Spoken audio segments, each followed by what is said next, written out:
John Miller rubbed his tired eyes as he stared at the computer screen. The clock on the wall of the Arecibo Observatory control room showed 2:17 a.m. Most people were asleep at this hour, but John preferred the night shift. The quiet helped him think, and the stars seemed brighter somehow. Coffee? John looked up to see Pete Garcia, the night security guard, holding out a steaming cup. "You're a lifesaver, Pete," John said, taking the cup gratefully. The hot liquid warmed his hands as he turned back to the screen. The Arecibo Observatory in Puerto Rico housed one of the world's largest radio telescopes. John had worked here for 7 years, listening to the stars. Most nights were the same, collecting data, running analysis, and finding nothing unusual. Tonight seemed no different until his computer beeped. John frowned at the alert on his screen. The telescope had picked up something strange, a repeating pattern coming from somewhere near the Andromeda galaxy. At first, he thought it was a glitch. Equipment malfunctions happened all the time. He ran a diagnostic check on the system. Everything was working perfectly. John leaned forward, his coffee forgotten.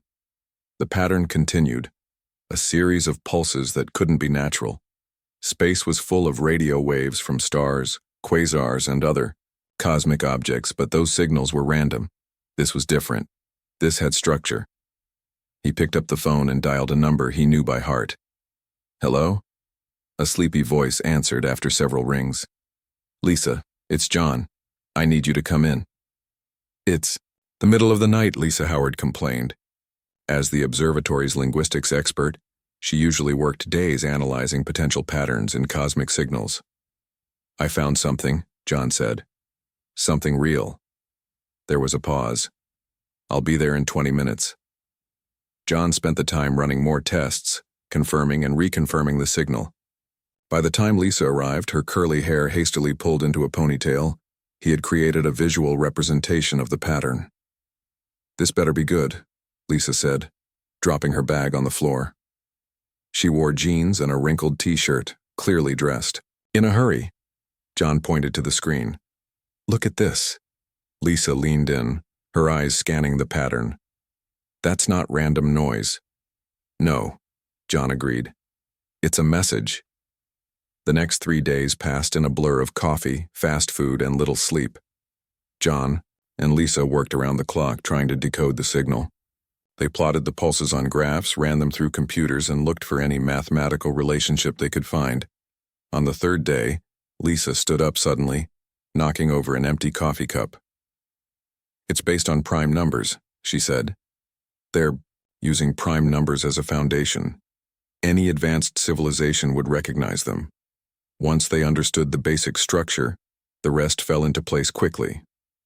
The message used mathematics as a universal language to convey information, and what they found made John's blood run cold. Earth targeted for assimilation. Galactic hegemony arrives in 365 rotations. Prepare for integration or elimination. Lisa sank into her chair. "We have to tell someone." "Who would believe us?" John asked. "Frank would," Lisa said, referring to Frank Bailey, their supervisor. Frank Bailey was a serious man with 30 years of experience at the observatory. He listened to their explanation with a frown on his face, occasionally asking questions about their methods and verification process.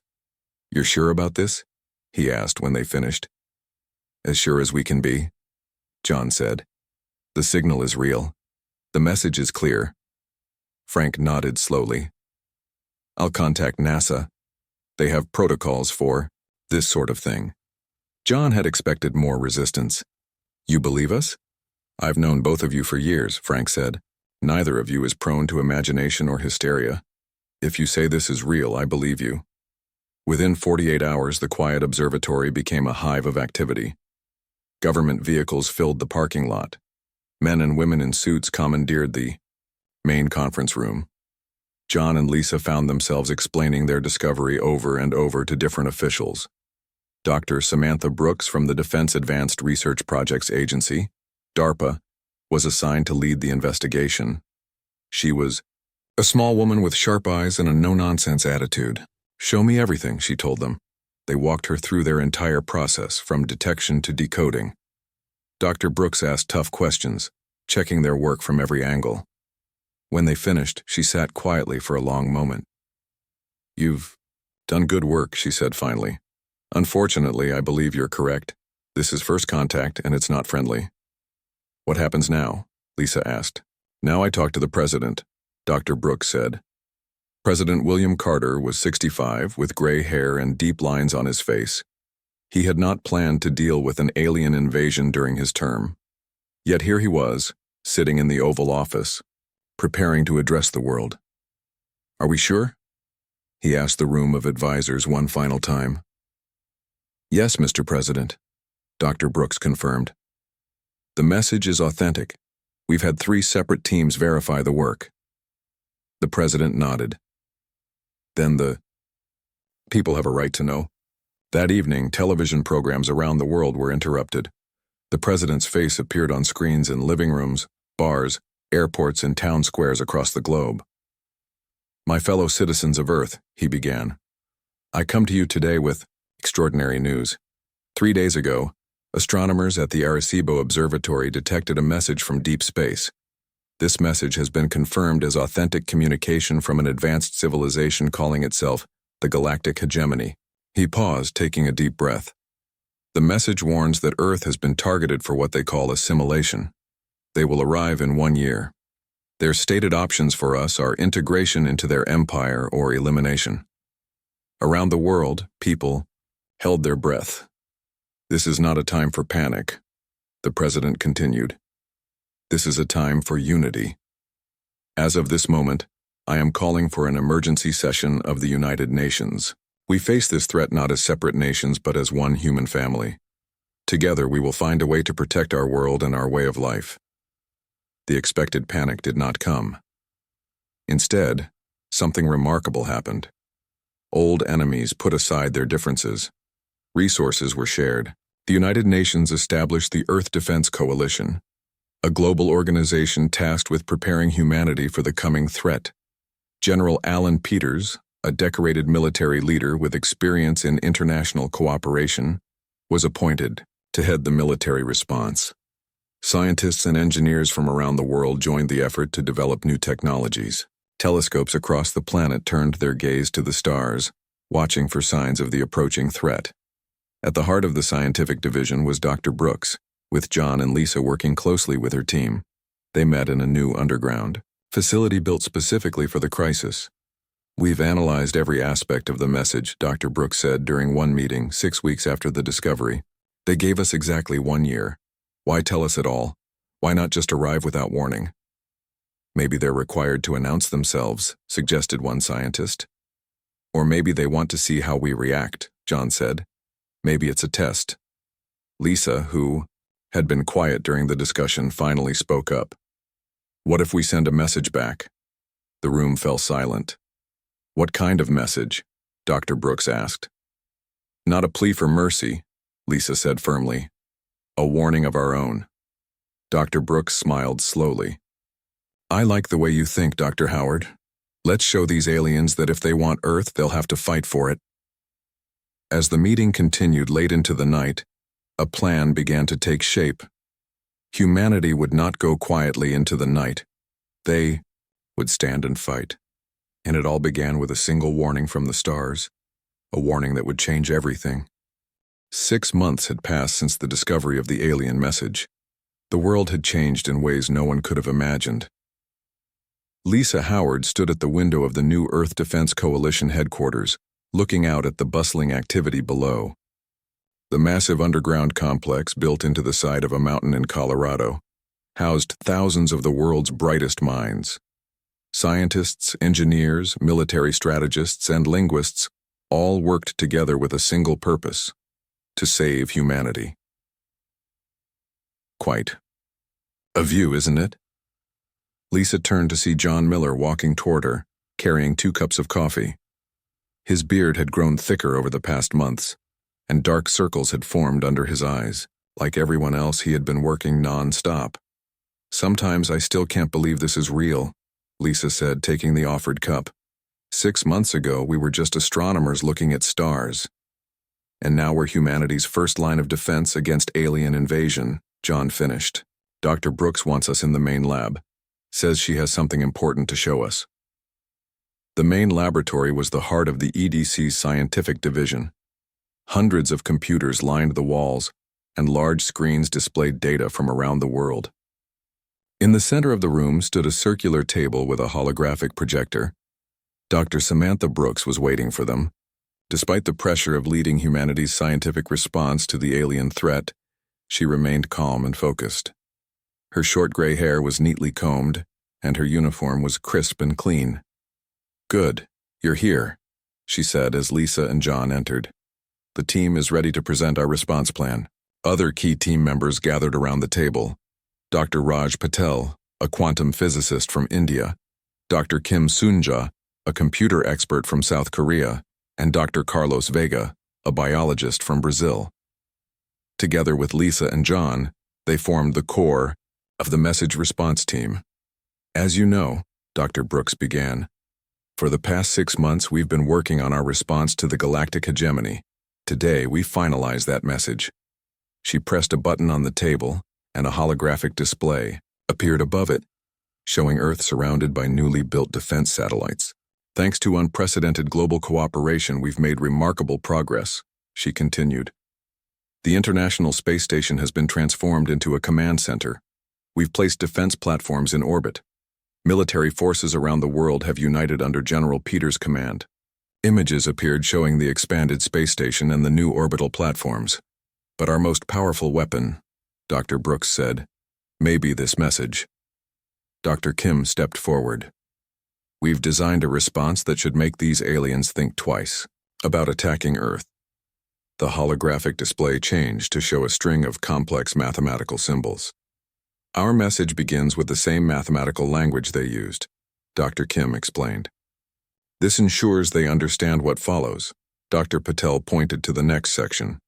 "Here, we've included comprehensive data about Earth's biodiversity.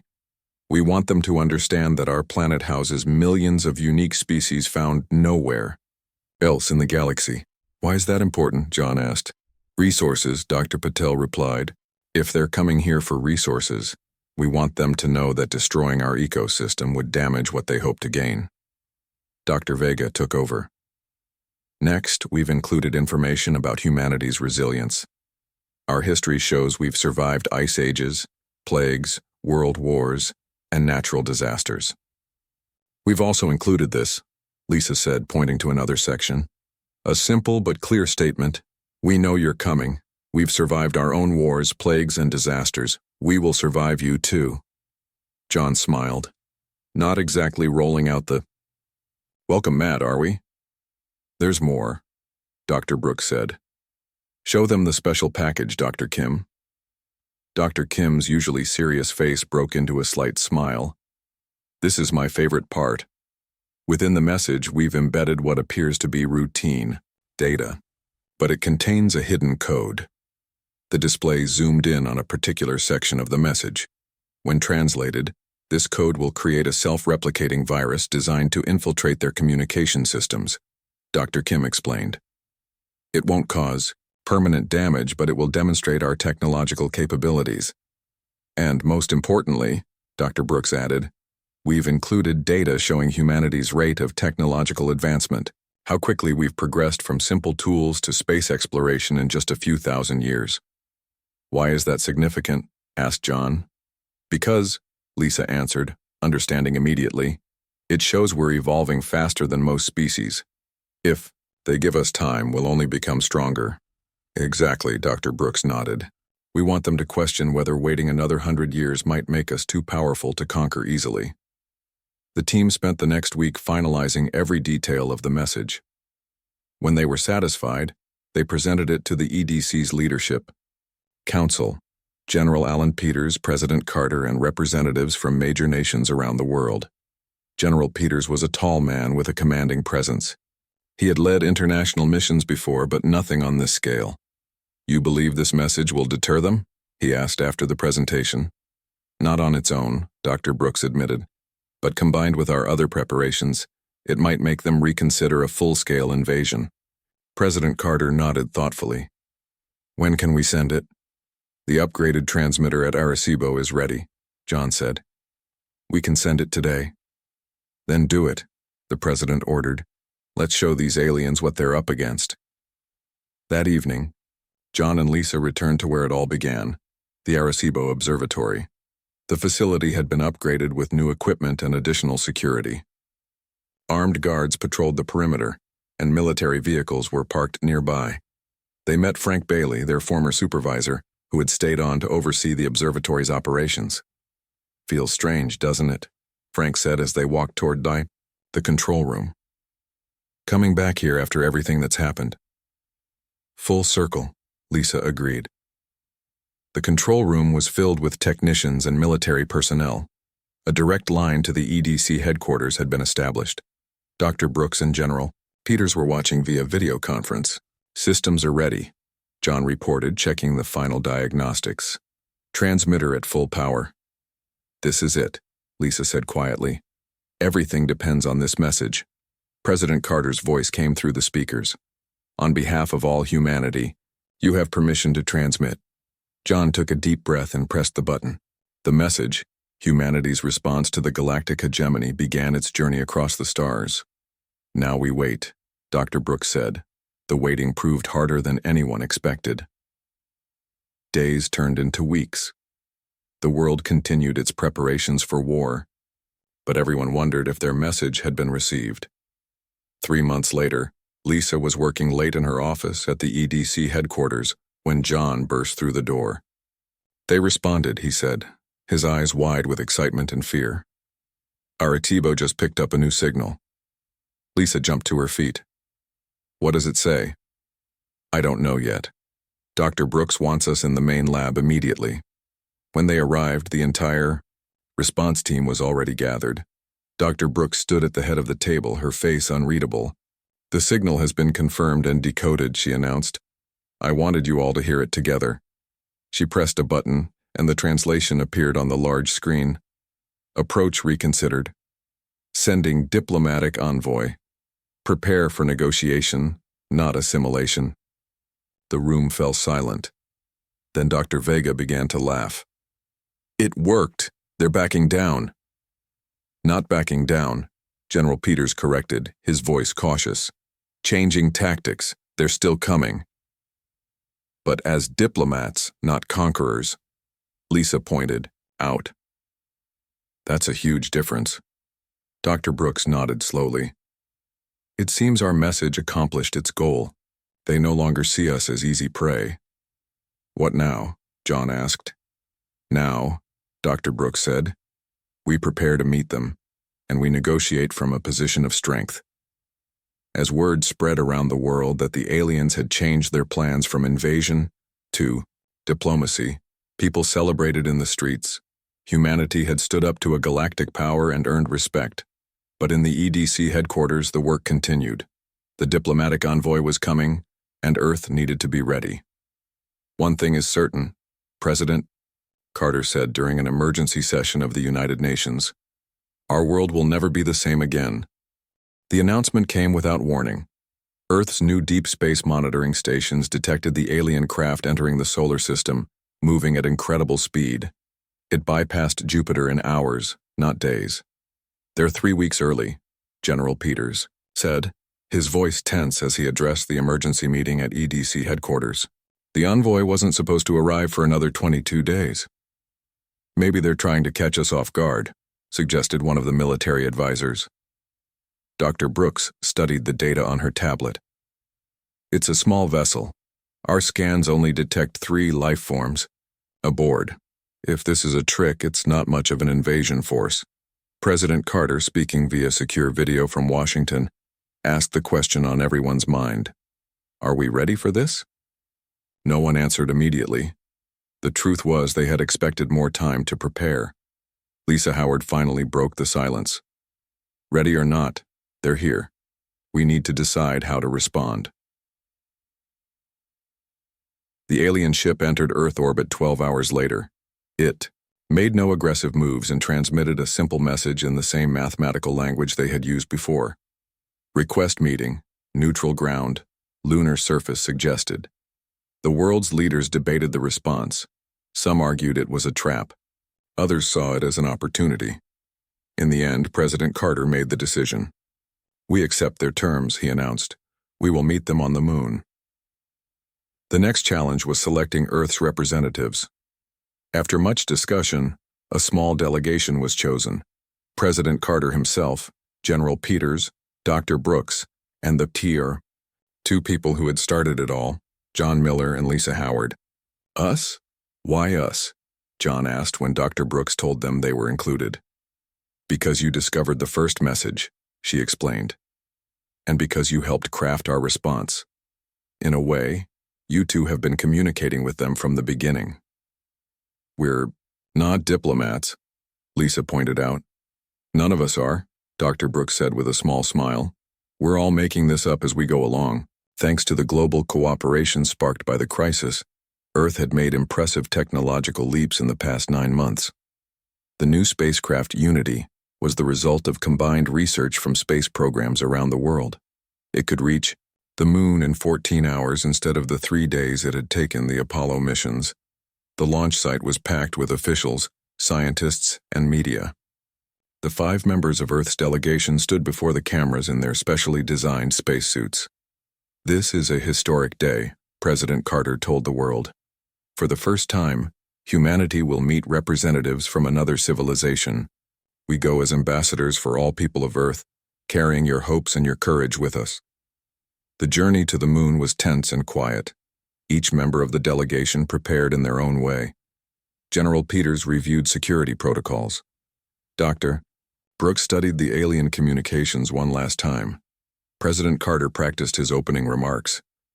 John found Lisa staring out a viewport at the Earth growing smaller behind them. "Penny for your thoughts?" he asked, floating over to her in the zero gravity. "I was just thinking about how crazy this is," she said. "A year ago, we were nobody, just 2 astronomers working the night shift. Now we're flying to the moon to meet aliens." John nodded. "Life can change in an instant." "I'm scared," Lisa admitted. "Me, too," John said. "But we're in this together. All of us." He gestured to the others in the cabin. "All of humanity." The Unity landed near the lunar North Pole, in a flat area the aliens had suggested. Through the viewport they could see the alien craft already waiting. It was smooth and silvery, shaped like a teardrop with no visible engines or windows. The Earth delegation put on their helmets and filed through the airlock. They walked across the lunar surface toward a dome-like structure that had appeared between the 2 ships. It looked like it was made of some kind of clear material, allowing them to see inside. "That wasn't there when we landed," General Peters noted, his hand resting on the sidearm at his hip. "They must have set it up for the meeting," Dr. Brooks said. "A neutral environment where we can all breathe." As they approached, a door slid open in the side of the dome. Sensors on their suits confirmed the interior contained a breathable atmosphere. One by one, they entered and removed their helmets. "It's warm," Lisa said in surprise, feeling the temperature with her ungloved hand. "And the gravity feels like Earth's," John added, bouncing slightly on his feet. A door on the opposite side of the dome slid open. 3 tall figures entered. The aliens were unlike anything they had imagined. Each stood about 7 feet tall with bodies that seemed to be made of living crystal. They were roughly humanoid in shape, with 2 arms, 2 legs, and a head, but their skin glittered with facets that caught the light. Most striking were their eyes, multifaceted like those of an insect, but glowing with an inner intelligence. The alien in the center stepped forward. It wore a device around its neck that began to glow as it spoke. The sound was like chimes or bells, but the device translated, "I am the primary archivist of the Galactic hegemony. These are my associates, the secondary and tertiary archivists. We speak for the hegemony in this matter." President Carter stepped forward. "I am William Carter, President of the United States and representative for the United Nations of Earth. With me are General Alan Peters, Dr. Samantha Brooks, John Miller, and Lisa Howard." The primary archivist's crystalline head tilted slightly. The discoverers and the responders. It seemed to be looking directly at John and Lisa. "Your message was unexpected, as was yours," President Carter replied. May we sit? The alien asked, gesturing to a table with chairs that appeared in the center of the dome. The furniture looked ordinary, as if it might have come from an Earth conference room. They arranged themselves around the table, humans on one side, aliens on the other. We have monitored your preparations, the primary archivist said. Impressive. For a Stage 3 civilization. Stage 3, Dr. Brooks asked. We categorize species by their technological and social development, explained the alien. Stage 3 indicates a civilization that has achieved spaceflight within its own solar system, but has not yet mastered faster-than-light travel. Such civilizations are typically divided by national boundaries and lack unified planetary governance. And what stage is the hegemony? General Peters asked. Stage 7, replied the secondary archivist, speaking for the first time. Its voice through the translator sounded higher-pitched. We have colonized multiple galaxies and mastered matter-energy conversion. Then why bother with us at all? Lisa found herself asking. If you're so advanced, what could Earth possibly offer you? The three aliens exchanged looks, their crystal bodies shimmering slightly. That, said the primary archivist, is precisely what we came to discuss. Over the next several hours, the aliens explained their purpose. The galactic hegemony had existed for over 50,000 Earth years. It comprised 246 assimilated species across 18,000 star systems. Most conquered civilizations eventually accepted their role within the vast empire, becoming specialized workers, soldiers, or administrators. Earth was designated for standard assimilation, the primary archivist explained. You would have been incorporated as a Stage 3 world, with minimal disruption to your basic social structures. Minimal disruption? General Peters repeated incredulously. Your message threatened elimination. A standard formula, the tertiary archivist said dismissively. Most species choose integration when presented with the alternatives. But then we received your response, the primary archivist continued. It demonstrated several qualities the hegemony had never encountered simultaneously in a Stage 3 species. Unified planetary response, rapid technological adaptation, sophisticated psychological warfare, and most importantly, a cultural trait we might call defiant hope, your willingness to face seemingly impossible odds. The virus in your message, added the secondary archivist, did not damage our systems as you intended, but its complexity and ingenuity impressed our cybernetic specialists. In the hegemony's history, the primary archivist said, no stage. Civilization has ever responded with a counter-threat rather than a plea for mercy. President Carter leaned forward. And that's why you changed from invasion to diplomacy? The alien's crystalline face was hard to read, but its voice through the translator carried a note of what might have been respect. Yes, it said simply. You have earned the right to be heard. The negotiations with the archivists continued for weeks. Each day, the Earth delegation would meet with the crystalline aliens in the dome on the lunar surface. They learned more about the vast galactic hegemony, a sprawling empire that spanned multiple galaxies. The hegemony is governed by a central artificial intelligence, explained the primary archivist during one session. This AI is overseen by a council of the 7 oldest species, those who founded the hegemony 50 millennia ago. And where do the rest of the species fit in? Asked President Carter. Each has its role, replied the secondary archivist. Some are miners extracting resources from uninhabited worlds. Others are builders creating the massive structures that house our populations. Some are soldiers maintaining order throughout the empire. Dr. Brooks frowned. So they're basically slaves.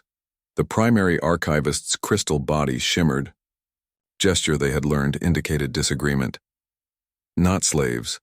All species in the hegemony have basic rights and protections, but they each serve according to their abilities. And what role did you have in mind for humans? General Peters asked directly. The three archivists exchanged looks, their faceted eyes glinting in the light. That, said the primary archivist, is what makes your species unique. We are offering you something unprecedented. Lisa and John exchanged glances. Throughout the negotiations, they had been mostly observers, taking notes and occasionally clarifying points about human culture when asked. Instead of assimilation, continued the alien, we propose partnership. Earth would remain autonomous, while joining the hegemony as its newest member, with full voting rights in the Galactic Council. A stunned silence fell over the human delegation. Why would you offer us this? President Carter finally asked. You said yourself we're only a Stage 3 civilization. The hegemony has a problem, admitted the primary archivist. Over thousands of years, our empire has grown stagnant. The assimilated species lose their drive for innovation. New ideas become rare. Progress slows. We need fresh perspectives, added the secondary archivist. New approaches to old problems. Lisa couldn't help herself. So you need our creativity? Our ability to think outside the box? Precisely, the primary archivist said, its translator giving the word a note of satisfaction. Your species has shown remarkable adaptability and ingenuity, even with your limited technology. There is, of course, a condition. The tertiary archivist spoke up. You must prove your value by solving 3 challenges currently facing the hegemony. General Peters leaned forward. What kind of challenges? First, an unstable wormhole near the galactic core threatens several of our core worlds, explained the primary archivist. Second, a mysterious plague affects multiple species across 3 sectors. Third, diplomatic tensions with a neighboring galactic coalition have reached a critical point. You expect us to solve these problems with our limited technology? Dr. Brooks asked skeptically. We would provide access to necessary information. The primary archivist clarified. After you have proven your worth, you would be granted full partnership status. The Earth delegation requested time to discuss the offer privately. Back aboard the Unity, opinions were divided. It could be a trick, General Peters argued. Get us to reveal our problem-solving approaches, then use that information against us. But if it's genuine, this is an incredible opportunity, President Carter countered. Access to their knowledge, their technology. It could advance Earth by centuries. While the others debated, Lisa sat quietly, thinking. John noticed her expression and moved to sit beside her. You have an idea, don't you? He asked quietly. Lisa nodded slowly. Maybe, but it's risky. When they reconvened with the archivists the next day, Dr. Brooks took the lead unexpectedly. We have a counter-offer, she announced. The primary archivist's faceted eyes seemed to brighten with interest. Proceed. Earth will accept partnership, Dr. Brooks said, but we demand access to faster-than-light technology immediately, not after proving ourselves. The secondary archivist made a sound like tinkling glass. They had learned this was their version of laughter. You ask for our most guarded technology before demonstrating any value? Yes, Dr. Brooks said firmly. On what basis? Asked the primary archivist. Dr. Brooks nodded to Lisa, who stood and activated a small projector they had brought with them. Images appeared in the air between them, Earth's technological development through history. This is humanity 10,000 years ago, Lisa explained, showing stone tools and simple shelters. This is us 1,000 years ago. The images changed to medieval castles and sailing ships. She continued through history, showing the rapid acceleration of human technology. Here we are 200 years ago. Steam engines and early factories appeared. 100 years ago. Automobiles and early aircraft. 50 years ago. Early computers and space rockets. And here we are today, Lisa concluded, showing modern cities, the International Space Station, and quantum computers. Do you see the pattern? Accelerating development, noted the primary archivist. Exactly, Lisa said. Now here's what we accomplished in just 9 months after receiving your message. She showed images of the orbital defense platforms, the Unity spacecraft, and other advancements made under the pressure of the alien threat. Give us the tools, Dr. Brooks said, taking over again. And we'll solve your problems faster than you think possible. The primary archivist was silent for a long moment. Then it turned to its companions. They communicated in their bell-like language without using the translators. Finally, the primary archivist turned back to the humans. "We must consult with the hegemony leadership." The aliens left the dome, returning to their ship. The humans waited anxiously. "Do you think it worked?" John asked Lisa quietly. "I don't know," she admitted. "But it felt right. We shouldn't have to prove ourselves first. They came to us because they need what we already are: adaptable, creative problem solvers. Ours." Later, the archivists returned. The primary archivist's crystal body seemed to glow brighter than before. "The Hegemony Council has considered your proposal," it announced. "Your argument has merit. We agree to provide limited faster-than-light technology immediately, with full access granted as you make progress on the 3 challenges. However, there will be supervision." President Carter looked at his team, receiving nods of agreement from each. "We accept your terms." The primary archivist extended a crystalline hand.